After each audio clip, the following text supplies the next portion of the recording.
Okay guys, so today I'll be doing an introduction to P.U.N.K with the new support from Battles of Legend Monster Mayhem.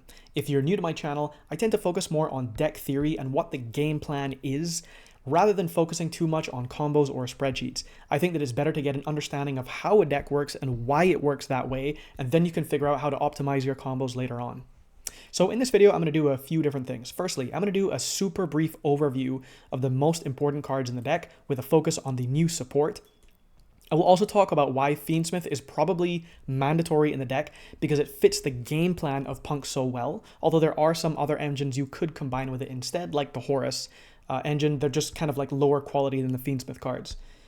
Then I'll show you some basic lines to give you an idea of how to execute the game plan, and finally, I will show you a match against White Forest with some of my earliest games where I probably have made the most mistakes, so we can go over that together.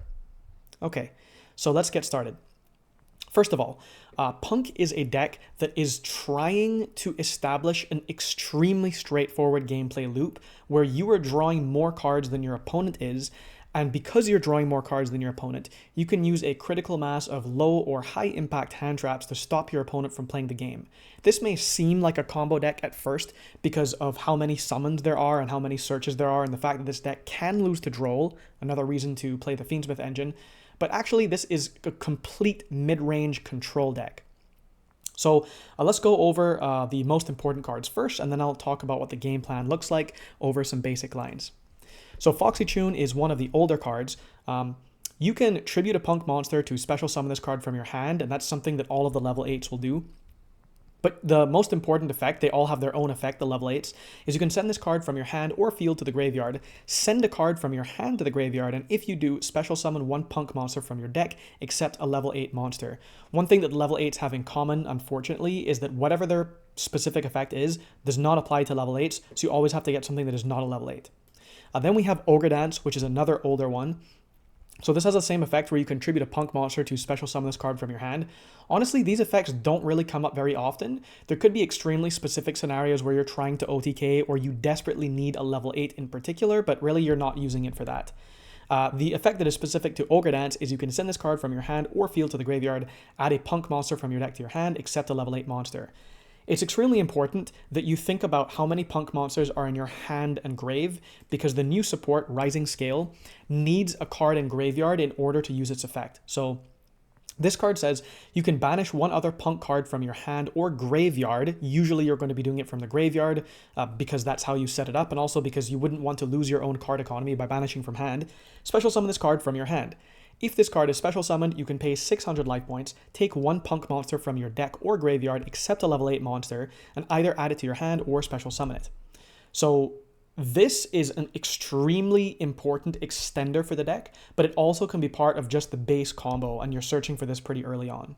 The last effect here, where when a monster your opponent controls with 2500 or more attack activates its effect, quick effect, you can change it to face down defense position. This is not really like a super good effect because it has this condition of the monster has to have 2500 or more attack, and you have to change that monster to face down defense position. So it's not actually really like a Book of Moon. It's a super conditional Book of Moon. Okay, so then quickly we have Amin. This one pays 600 life points to add any P.U.N.K monster from your deck to your hand. Then we have Wagon, which is one of the most important cards for the entire gameplay strategy, because this says you can pay 600 life points to add a P.U.N.K spell from your deck to your hand. Also, there's another effect that does come up kind of often when your opponent activates a card or effect that targets a P.U.N.K monsters you control, or when your opponent's monster targets one for an attack. Quick effect, you can draw one card. No one reads this, so you will absolutely get draws off this effect. But more importantly, you're going to be searching for the field spell, which is the only actually reliably good spell card in P.U.N.K. So this says, once per turn, you can banish one P.U.N.K card from your graveyard. Again, it's important that you have P.U.N.K cards in your graveyard. Special summon one P.U.N.K monster from your hand. So this is a somewhat conditional extender, but it's pretty important for getting an additional boss monster or continuing your plays when you're playing through interactions. But more importantly to the game plan, if a psychic monster you control paid life points to activate its effect, you can draw one card. Most of the P.U.N.K monsters will be psychic, and most of them will pay life points to establish whatever part of the game plan they're a part of. So this double draw is a very important part of what P.U.N.K does. Then we have Sharakusai. This one pays 600 life points to fusion summon a punk monster from your extra deck using monsters from your hand or field. It's very important that you think about modulating the cards in your hand so that you don't have to use bodies on your field. So being able to use monsters from your hand usually means you get one more boss monster at the end of the turn. Then, during your opponent's turn, quick effect, you can pay 600 life points. Immediately after this effect resolves, synchro summon one punk synchro monster using monsters you control as material. The main one you would be doing out of turn is the level 11.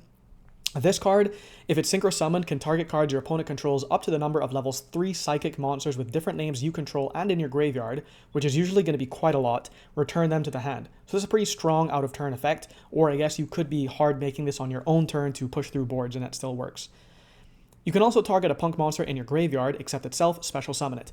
Unfortunately, you can only use one of these effects per turn, and then that effect is also once per turn. This would have been a lot better if you could use both of them in the same turn. Anyhow, then we have Dare Note, which is the last part of really the combo of the deck. So this one has a couple different effects. You can reveal one other punk monster in your hand, special summon either the revealed monster or this card, and send the other to the graveyard. But this is just one of the other wacky restrictions this deck has for some reason. If this card is sent from the field to your graveyard, you can target one punk monster in your graveyard, except a level 5 monster, special summon it, but you cannot special summon Dare Note for the rest of the turn. You actually do have to remember that, because that will come up. But anyhow, this being able to bring something back from the graveyard is a standard part of the combo. You also have E-Tally because you can bring out any of your level 3 or lower psychics. And this one that searches all the monsters is psychic. This one that searches a field spell is psychic. This one that fusion summons in your turn is psychic. Synchros in the opponent's turn. Dare Note is a warrior. Ogre Dance is a fiend. Rising Scale is a sea serpent. And Foxy Tune is a beast. So basically, of the main deck monsters, the babies are the psychics and the big ones are non-psychics. Then we also have Rising Carp. So this is what you fusion summon into on your turn. And the reason you do this is because you contribute it to special summon 2 punk monsters with different names from your deck. And that allows you to basically ladder into the end board you're going for. Then you have Jam Dragon Drive. This one is also psychic, so you will be able to get the draw off of the field spell. If this is special summoned by the effect of a punk card or synchro summon, so basically every time, you can pay 600 life points, take a level 3 psychic monster from your deck, and either add it to your hand or send it to the graveyard. Usually, you're going to be searching for Ghost Ogre, because that is a level 3 psychic. But there are scenarios where you need some type of extension or another punk name in hand, and then you also can do that.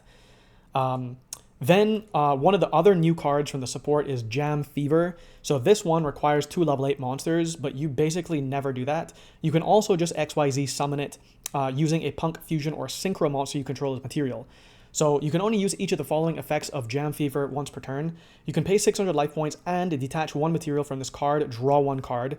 I'll talk about this when I show you the lines because it's pretty important how you think about using this card. When another monster's effect is activated and you have a level 3 psychic monster in your graveyard, which is basically every single game. Quick effect, you can attach 1 material from this card, negate the activation, and if you do, destroy that monster.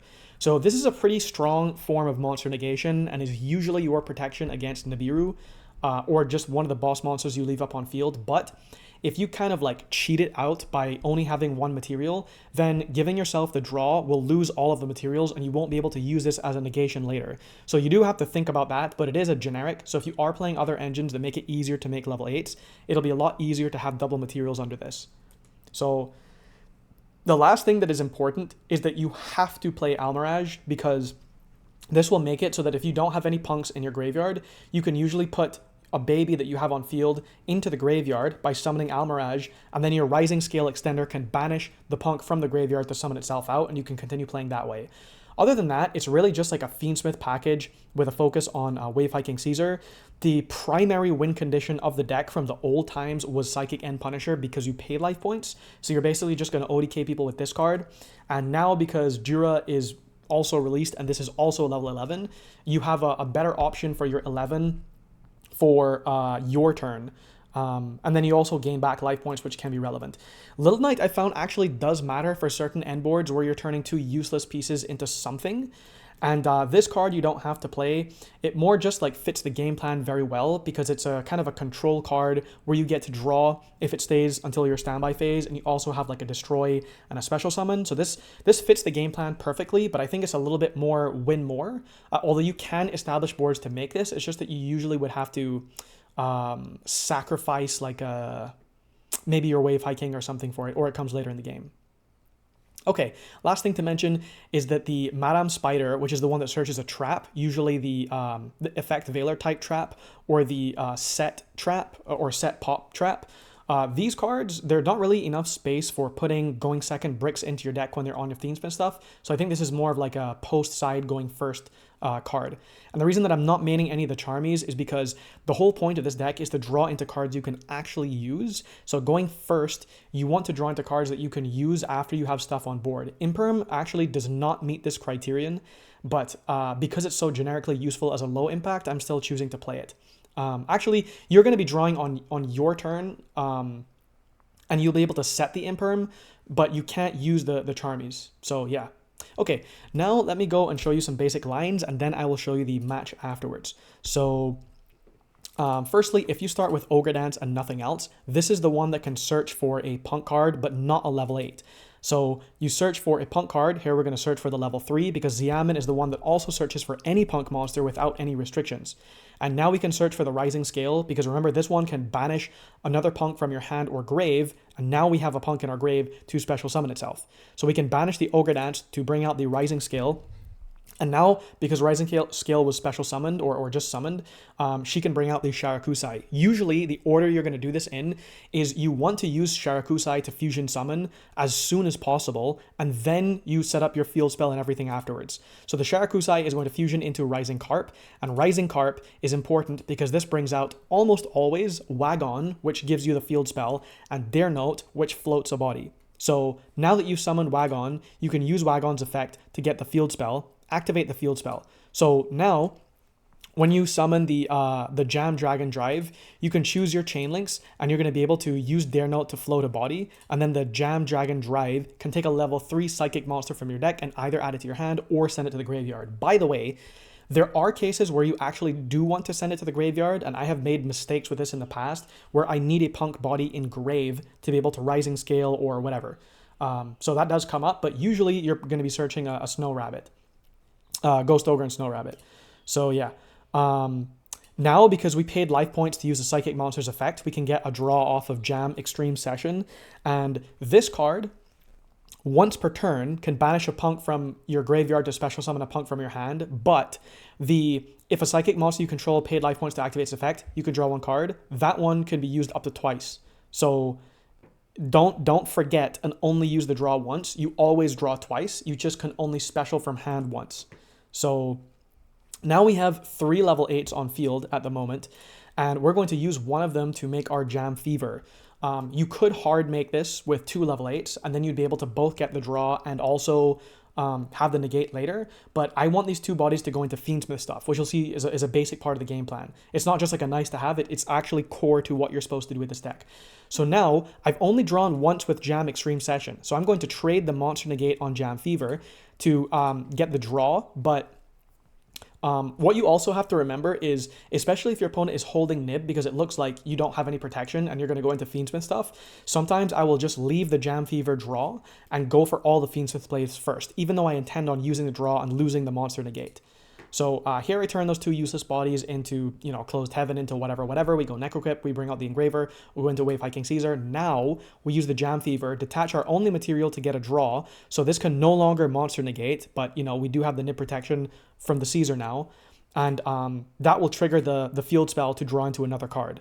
So the point of this is not to show that this is exactly the board you have to make every single turn. It's to show you that off of a single card, the card economy of Punk establishes whatever your Fiendsmith boss monster is, and it gives you 4 draws. Well, actually, one of them is a search, which is going to be almost always Ghost Ogre, and the other 3 are draws. But because you're playing close to 15 hand traps, you are almost certainly going to draw into 1, usually 2, and sometimes 3 hand traps. So, and then when you draw into like other engine, that will usually be follow up for the next turn. So yeah, that is if you were starting with Ghost Ogre. Ogre Dance. Then we have, if you are playing with Xiamen, you can do something very similar where you can Xiamen search for Rising Scale, but you need a P.U.N.K monster in your hand or grave to summon this. So that's why we play the Almirage to put a P.U.N.K body in grave, and now we can Rising Scale, banish that to summon itself out. Now because it was summoned, we can special from deck, so we bring out the Sharakusai to go into the fusion, and then the fusion can bring out the Dare Note and the Wagon, because remember, unless we can get this some other way, the Rising Carp is always the way to tutor exactly these two bodies, so that the Wagon can give us the field spell, and then the Dare Note can float a body. So now when we go into the Jam Dragon Drive, we're going to float something with the Dare Note, and we're going to search the Ghost Ogre off of the Jam Dragon Drive. By the way, there are scenarios where you will leave the Sharakusai on field and go into your opponent's turn, because in your opponent's turn you can quick effect to bring out the Amazing Dragon to get the bounces. And then you'll usually get like 3-ish bounces or so. But so here we're going to get a draw off of the Extreme Session, and we're going to go into our Jam Fever. Now you'll notice that we have 2 bodies to go into the Closed Heaven, and so we do not use our Jam Fever yet. So now we'll go into the Requiem and blah blah blah with Necrorip, etc. to go into the Wave Hiking Caesar, and now we can make Wave Hiking and then get our draw off the Jam Fever, and then if we've only drawn once off of the Extreme Session, we then get the other draw off of that. So you see that you get to basically the same thing. So a lot of the cards like the Xiamen, the E-Telly, and the Ogre Dance are basically the same thing. You just have a very slightly different start to it. So yeah, and also because this is a deck that's probably not going to be super popular, this little trick of holding this until you go into the Wave Hiking Caesar is probably going to save you a few games from Nibiru, even though they're like, you're not actually fully safe. So yeah, now here's like a random sample of hand we've drawn here. This is, I would say, like a statistically normal hand. With the amount of Fiendsmith cards you're playing, every other game you're going to draw a Fiendsmith starter or so this is pretty normal. We have drawn doubles, which is not normal, and then we've drawn 2 non-engine. So drawing 2 or 3 non-engine and then 2 or 3 engine is pretty typical, and then half the games will draw a Fiendsmith starter and half will have to go Closed Heaven directly. So here I'm going to start with the Engraver and go straight into the Wave Hiking Caesar, because there's not really a reason not to, and see what they do. Also, if your only starter is Xiamen or something like that and you don't have an extender, you want them to throw their stuff at your Fiendsmith plays first. Usually, I mean, you can make that call if you want to end on Fiendsmith or not, but usually you value getting to the line that gives you 3 draws instead of the Fiendsmith stuff. So now Xiamen can search for anything, so we get the Rising Scale. We put a body in grave with Almirage so that we can summon the Rising Scale for free, and then that can bring out the Sharakusai, because remember, we're trying to get to the Wagon and Dare Note as soon as possible. So now, in this case, I'm going to use Sharakusai on field and then the other body in hand to leave this 8 on field for later to go into the Rising Carp. Now that can bring out the Wagon and the Dare Note. The Wagon gives us the field spell, and we activate the field spell, we go into Dragon Drive, search for the Ghost Ogre, and then we float the body off the Dare Note. We could still leave the Sharakusai on field now, because here we can make a bunch of different decisions. We could, for example, overlay on the Dragon Drive the Jam Fever. These names are so similar. And then we could leave the Sharakusai and the Rising Scale, and then these could go into the 11 on the opponent's turn, like the Amazing Dragon, or I guess technically it could also go into the Thunder God. But probably we would go into the Amazing Dragon if we were leaving this to the opponent's turn, or we would just hard make the Jiraishin. So yeah. So here we're going to make the Jam Fever, and if we want the draw, then we will discard, and we will get the extra draw off of Extreme Session. We've drawn a lot of doubles, but anyhow, you can see like what's going on here.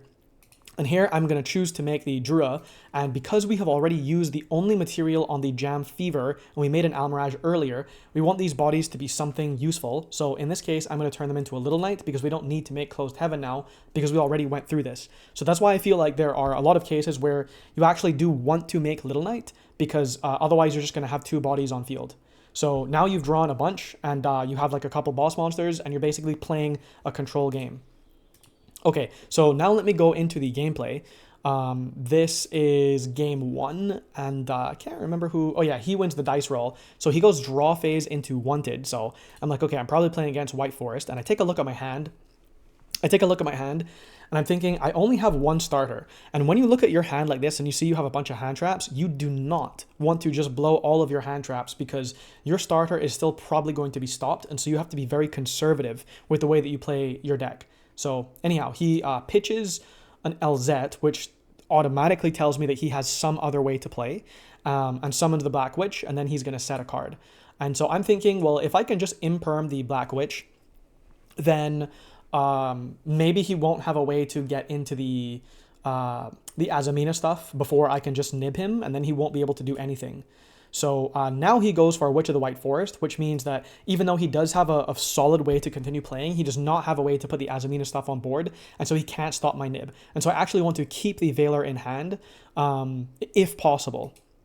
So I leave the Sylvie. I don't touch it. He searches for Tails. Tails gives him the LZ Azamina.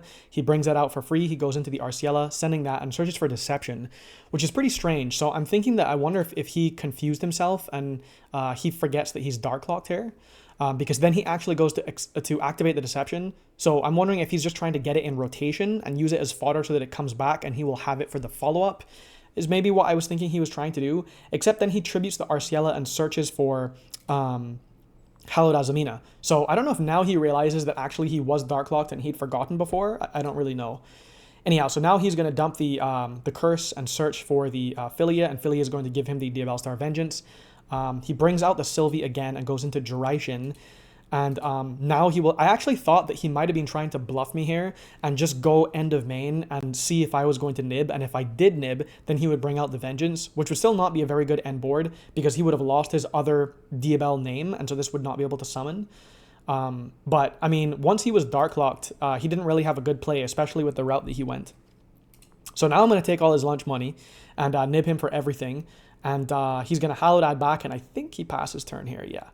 So now I've drawn like an awkward combination because I have two normal summons, which is very unfortunate. Normally in this deck, the combinations of cards you draw are like, it's always there's something that's a starter and then something that can be an extender or a starter extender.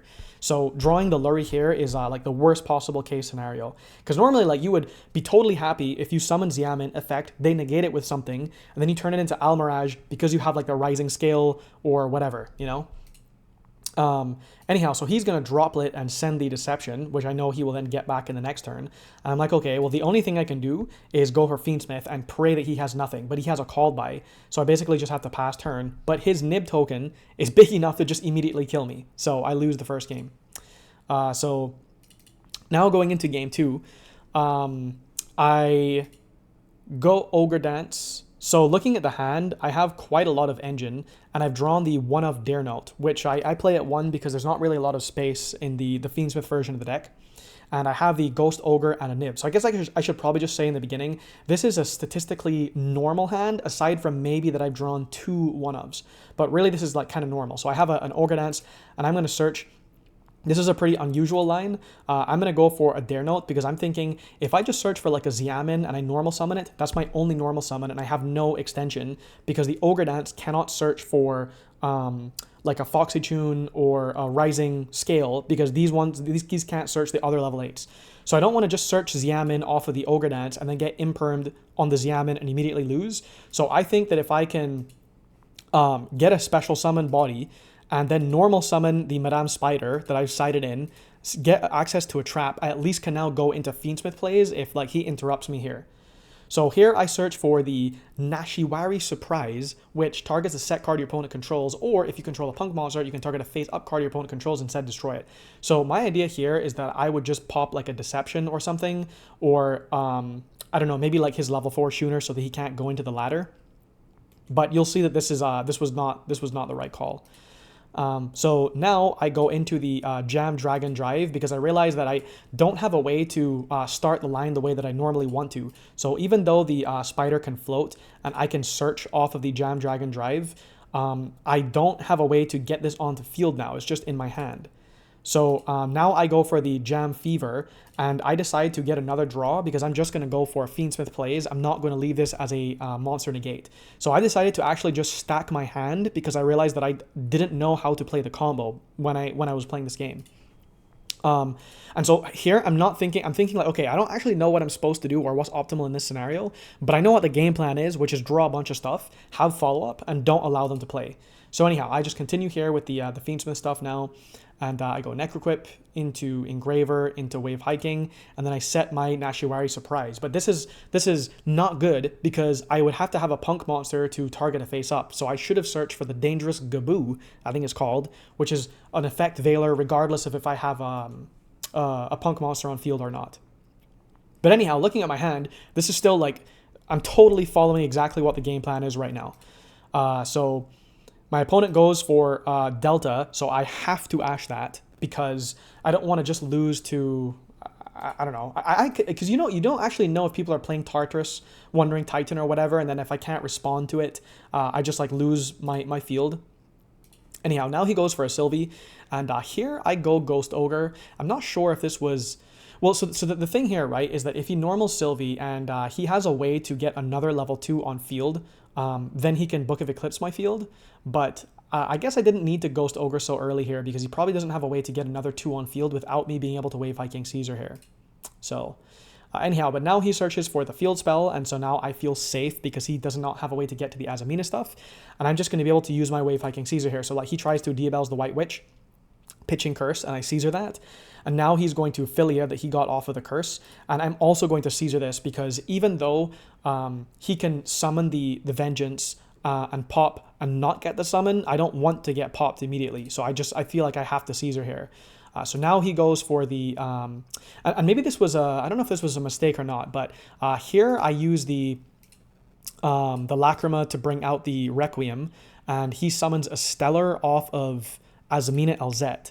And so now I bring back out the Lacrima and dump the Paradise, so whatever he does is not going to work. So here he goes a Stellar and brings out Rusia, and then I'm just going to Paradise here and get rid of the Rusia so that he doesn't have a way to ladder. So that was game 2. Now going into game 3. He's going first, so I drop Perulia in standby. And the thing about drawing Perulia and Fulos against White Forest is usually if you drop one, they'll be like, okay, no problem. Here is my way to play against one of them. But if you have both, they don't really have a good way to play. So now he starts by going for Vingolf's Blessing.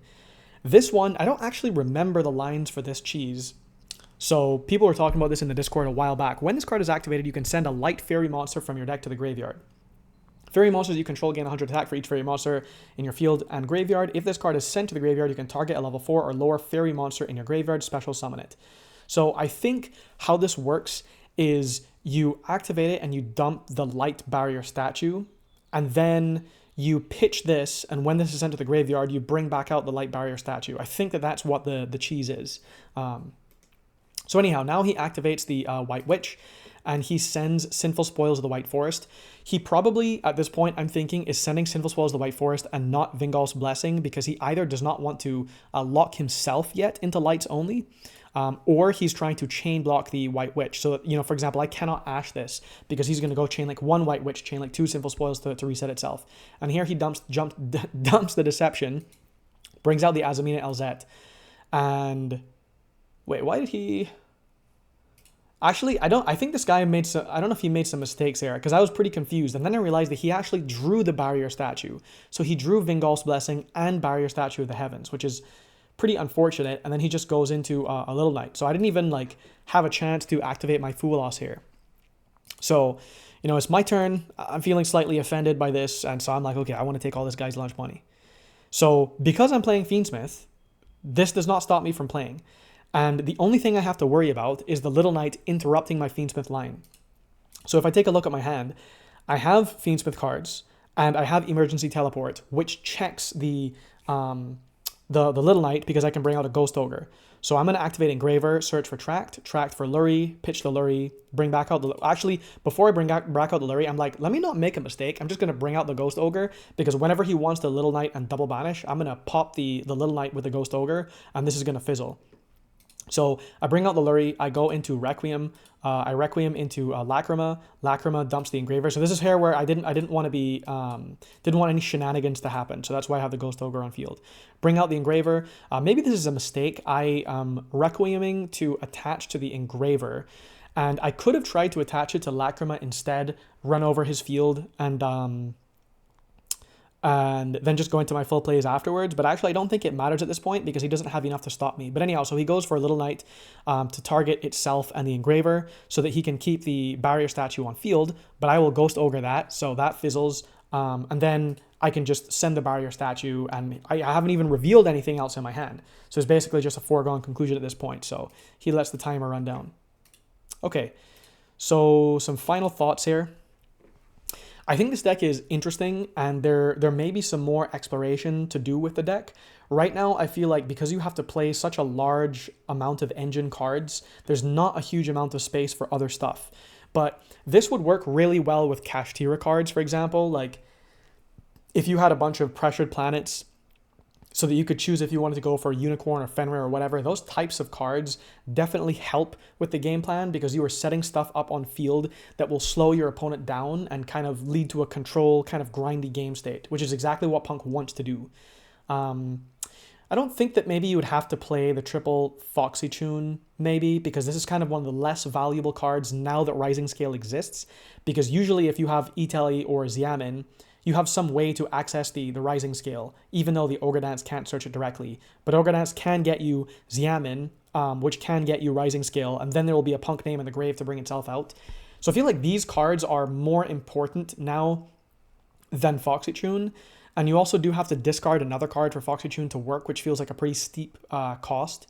So maybe there are differences, like changes you can make to the ratios here. But the problem is, if you are sticking to the draw into usable hand traps type game plan, then you have to keep a critical mass of hand traps. I mean, playing like, 14 hand traps is on the lower end of hand traps for Punk because the Fiendsmith cards are in here. But you can't really play the deck without them. So right now, my thoughts are, I think this deck is decent.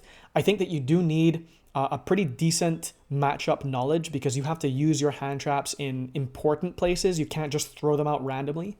So for that reason, I think the deck might be slightly harder to play than certain other decks, but the game plan itself is straightforward.